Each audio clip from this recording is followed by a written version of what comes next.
சகோதர சகோதரிகளை, உங்கள் அனைவருக்கும் பிறந்திருக்கும் இயேசு கிறிஸ்து பாலனின் பெயரில் வாழ்த்துக்களை கூறிக்கொள்கிறேன்.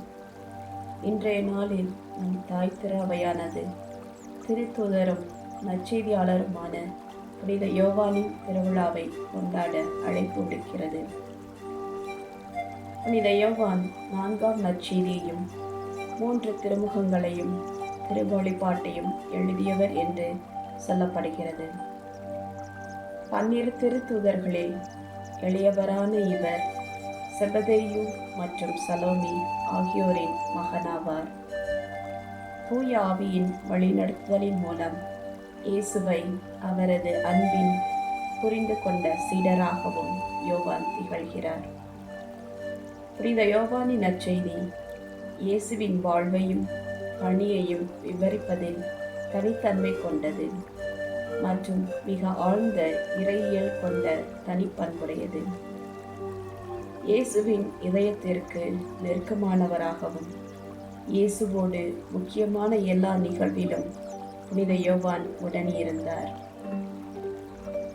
இயேசு தனி அன்பு கொண்டிருந்த அன்பு சீடர் என்னும் அடைமொழியானது 5 முறை யோவான் நற்செய்தியில் பயன்படுத்தப்பட்டுள்ளது. இயேசுவை முழுமையான மனிதனாகவும் முழுமையான இறைவனாகவும் அற்புதமாய் தனித்துவ வார்த்தைகளில் பதிவு செய்கிறார்.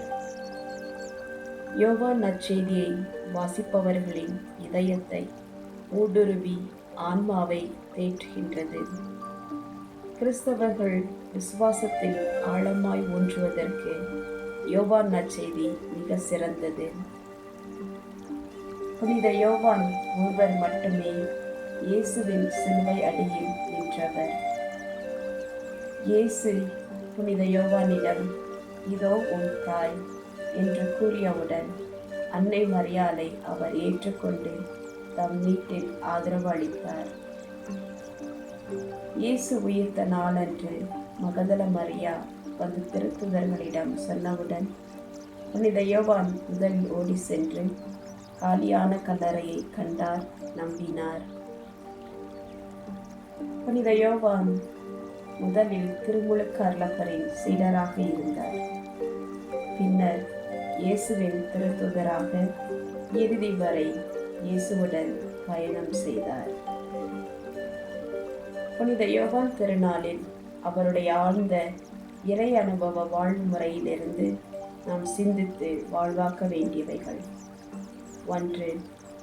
நாம் விவிலியத்தை வாசிப்பதோடு நாம் சிறு சிறு வழிமுறைகளில் நம் செயல்களின் மூலம் நற்செய்தியை அறிவிக்கலாம். 2.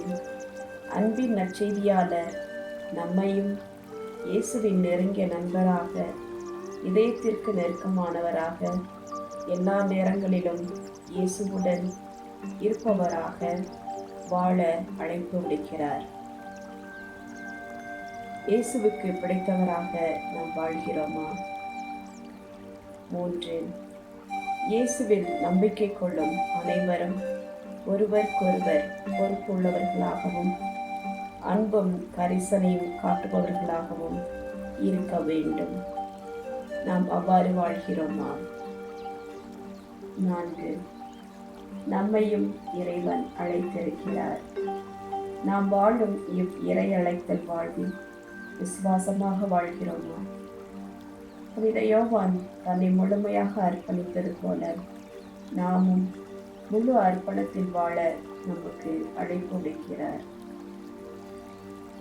புனித யோவான் வழியாக இன்றைய இளைஞர்கள், இளம் பெண்கள் இறை அழைத்தலுக்கு செவி கொடுத்து உறுதியுடனும் அர்ப்பணத்துடனும் வாழ இந்நாளில் சிறப்பாக ஜெபிப்போம்.